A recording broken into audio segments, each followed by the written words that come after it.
You know, there's an old adage that says that some of your friends should clearly be smarter than you. That wasn't the case tonight. It is what it is. Wow, wow. Care to elaborate? What I'm saying is, if you're gonna meet a man that your girlfriend is interested in, you should ask questions that are relatable to him and not maybe how's your sex life. Inappropriate? I'm just saying. I agree. If you're meeting a man at a golf course, you can have a, hey, you like golf? Do you follow this dude who's on the circuit, knowledgeable enough to be able to speak on certain things? Yeah. What do you do? My girl likes to travel. What countries have you been to? Well, that wasn't on display this evening, at least not from my vantage point anyway. Welcome to Cliff Alerts.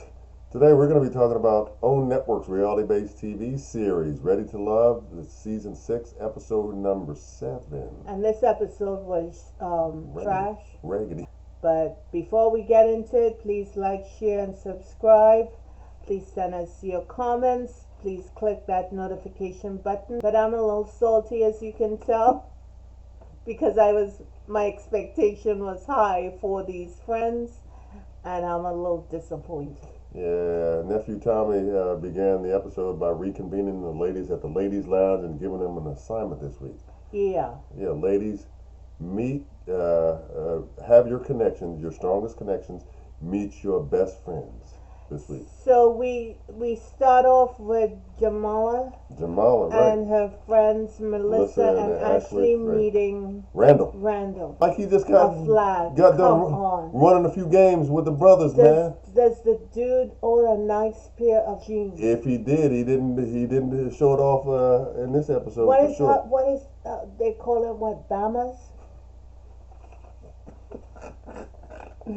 Yeah, something like that, especially if you're from D.C. like he is. I think that his entire wardrobe selection meeting Jamala's friends was inappropriate, way too casual, and, again, reflective of somebody who's coming from the gym running a few games of basketball with the fellas. And at least make an effort. Make an effort to look like you're about something. And you want to make a good impression to her friends. To the friends. 40 years old. Mm-hmm. They like Randall, and we find out he's from D.C. Right. He plays basketball. Yeah, and he's candid. He's candid in his admission to Ashley and Melissa that he also has 2 other connections as well. He was very candid about that. Yeah, he said he had 2 other connections, but Randall gives me player vibe. Randall seemed like he doesn't have any skin in this game. I would be cautious if I was Jamala. He said the right things, and he was I kind of felt like he was direct and honest. But he did say that he feels like Jamala is his best friend. Yeah, and another thing for me that's like a red flag. Did he not say he recently moved to Miami? I believe so, yes. Okay. He recently moved, so the brother is not settled. Okay, I'm just gonna continue. Next. All right, who's next? Kadian introduces her sorority line sister to Swayze. Now I know Kadian like to pop off and what have you. This whole date with Swayze was a disaster. Yeah, especially when her girlfriend and line sister came in, kind of basically bragging that she was going to gut him like a fish with the questions that she was planning on asking. Why is that necessary? It's definitely she doesn't know the man from Adam. Right. Why is she bringing her hostility to the table and Kadian the social scene, the restaurants you've been to, a sporting place that you've never been to, but maybe he has gone. He travels a lot. What does he do on his downtime? How does he de-stress? I mean, gut him like a fish. Right, and then please. and then Swayze, admits and or reveals during the course of the conversation that he has been single for 3 years. He's been single, and he dated someone outside of his race. Conversations like, or you're dating out of your race. You can date whoever you want to date. That is your prerogative and your prerogative only. Whoever have a problem with that, that's their problem. The nonsense, you hanging out at the house and you're interested in a man who is another race and you're not going because of a quote unquote whatever that is. Issue. Nonsense. Yeah. Canadians flipped that question around and said, I know you like dating Hispanic women, and that's not what he said. And you trying to talk about who he dated in his past. And trying to make him uncomfortable and in effect embarrass him over, over something that you don't have any clue about. You're trying to project onto him, things that you think he should be doing in order to make you feel comfortable about him and convince you that he should be, a good catch for your friend. You know what dating outside your race brings? You find out about someone else's culture. Then you expand your mind. So then it's not hard to get a ticket to go to China or to go to the Caribbean, to go to South America, to go to Europe. That's what it does. A man could love on you that's not black. Mm-hmm. Open your mind. I couldn't agree more, and I think it's kind of narrow in terms of focus and scope to say that to raise an issue with somebody's dating habits when you don't know their experiences and all that kind of stuff. And then you're interested in the man, and you're not talking about you. You're talking about the past. Renika has two friends that she's invited to the golf range, and she said she's got three guys coming through. Mm-hmm. Trinika came through with a friend, and the first one to arrive was LJ. Mm-hmm. My Caribbean brother came through, and he was laid back in the cut. He was smooth, wasn't he? He was smooth. Friendly. But they're not feeling him, though. I don't know why, though. The women are not feeling what he is. Friend vibe too much? Too much. He's way too friendly. Okay, so what, he needs to tone that back a little bit? Yeah, he needs to have a little bit of mystery about it. Intrigue, huh? Yeah, he needs to go to the woman, and you know how these Caribbean men do? They start holding your hand and massaging your hand, and they start looking the eyeball and coming closer and closer. Caribbean men flirt a lot, just like South American men. Okay. Oh my God, they love to flirt with you. Okay. So I don't see him doing a whole lot of that. So you're saying that maybe that needs to kind of impact his approach moving forward? Is that Absolutely. What you're saying? Okay. Too much of this friend stuff. Mm-hmm. Let the woman know that you are interested in her. Come close and see if she pulls back. Yeah. Kind of test the water, so to speak. Absolutely. Yeah, see what's out there, what's swimming around out there. Yeah. I mean, come up in the neck if she lets you. Do what you need to do to find out if this is the one. Right, and then justice arrives. Justice. Justice is funny. Justice can dress too. I think he can dress. Yes, he is. I think he clean. Yes, he is. The brother knows how to dress, and the lids is tight. And I know last week I called him the Emperor.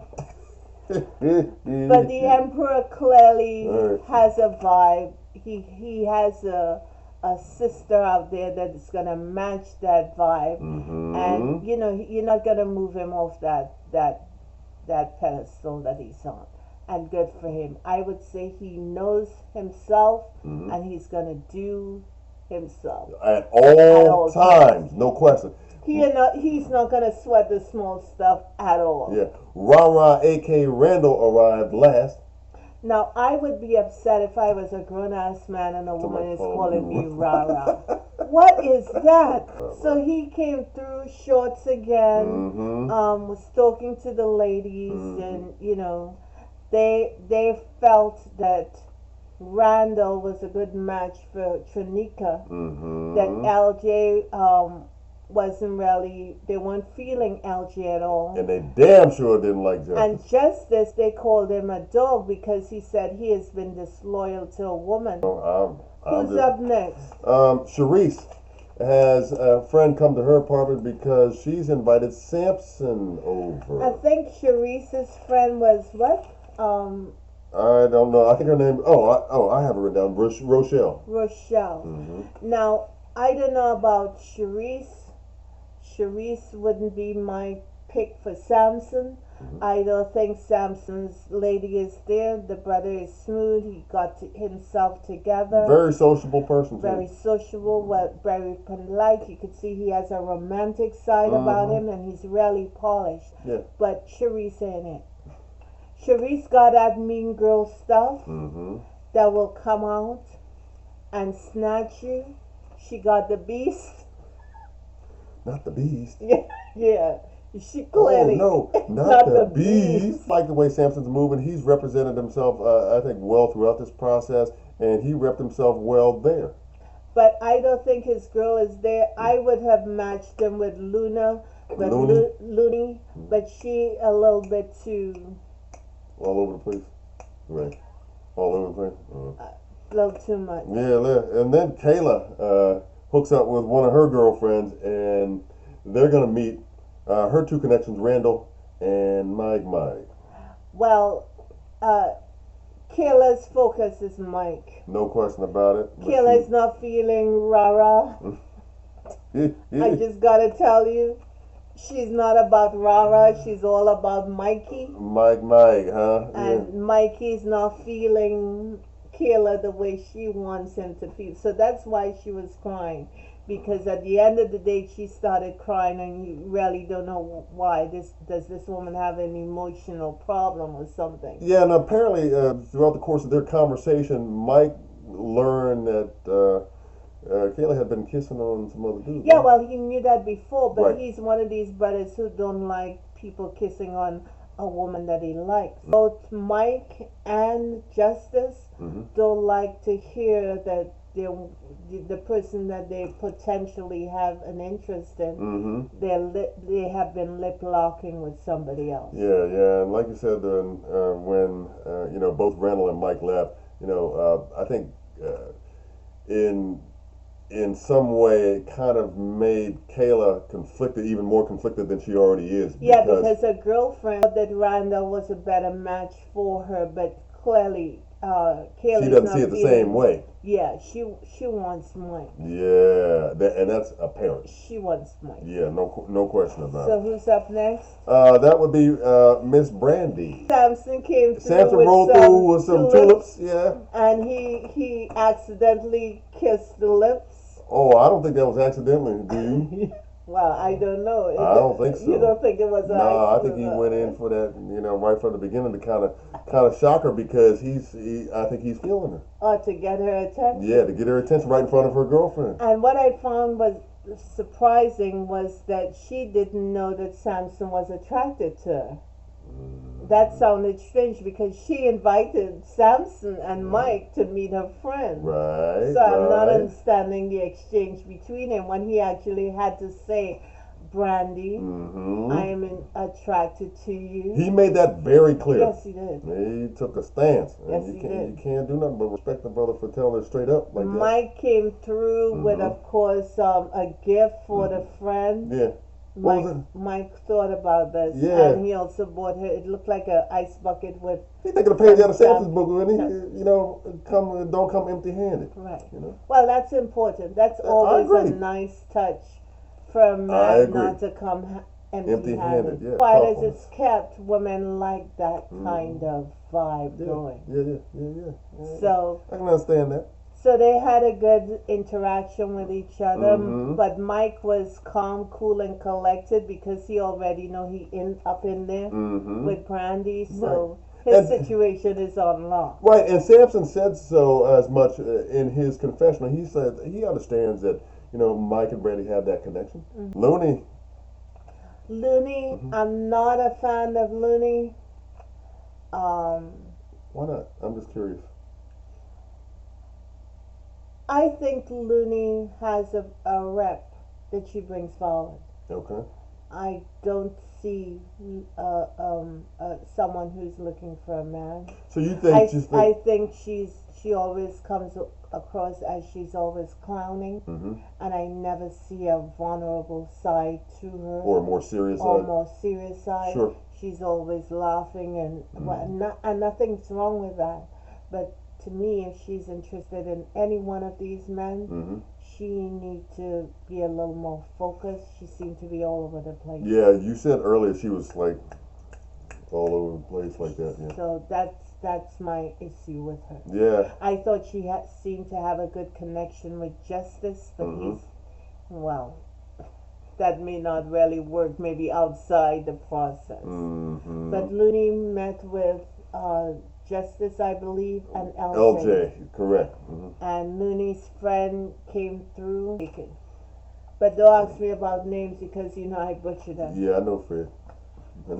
I know Fred. Yep. It's good to know what you're working with. No question.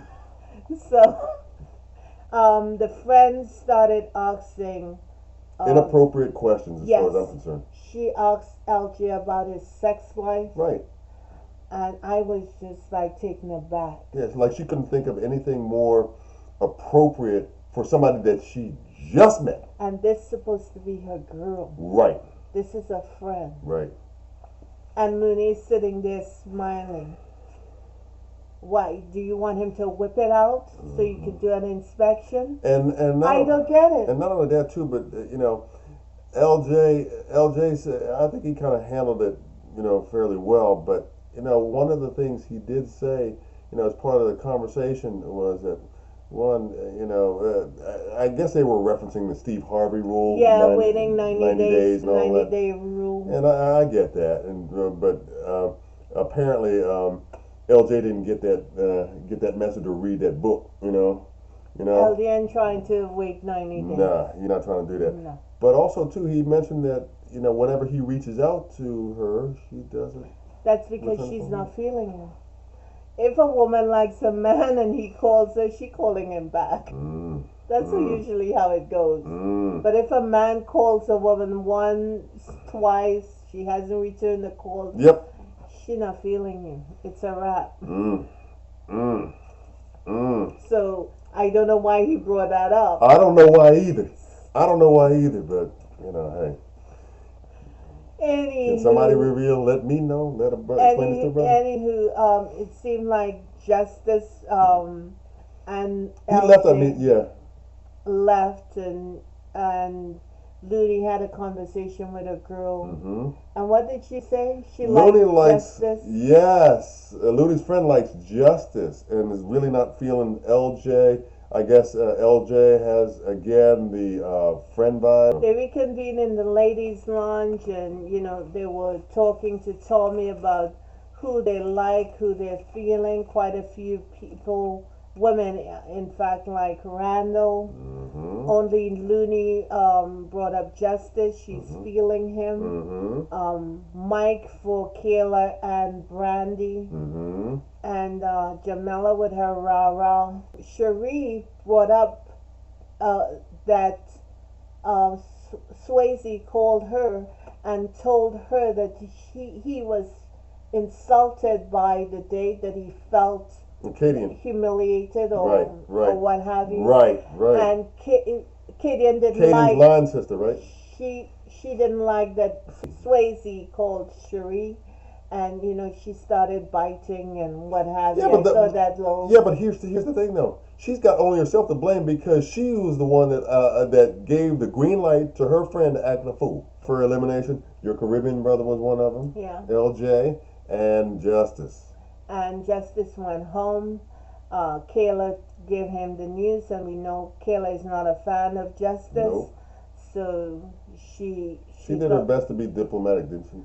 No, not really. No? I don't think so. That ugly was right there on the surface. Okay. So, and LJ lives another day. Looney told him that, he's ready to love. However, there's a problem. LJ doesn't have anyone who he's really connected with. Exactly. No connections of substance for him as of yet. Right. So, what you gonna do, LJ? I don't know. Make some rum punch. I wish you wouldn't try to mock my people. I ain't trying to mock your people, my Caribbean in-laws. I'm not trying to do that. I'm just practicing my accent, that's all. No, don't do it. No? No. No, man. Should we thank the people for having us review this raggedy-ass episode? Yeah, this episode was, I had said trash, but I'm gonna upgrade it because I try to be nice on this channel. The episode needed some help, some good seasoning. There you have it. So they wasn't really cooking with gas, was it? Yeah, I could do it a rum punch right now. No question. Ask the man about what he's doing in the here and now, and don't think about what he used to date, because you're right in front of him. You're the most important thing in the room, because his eyeballs are on you, and your eyeballs are on him.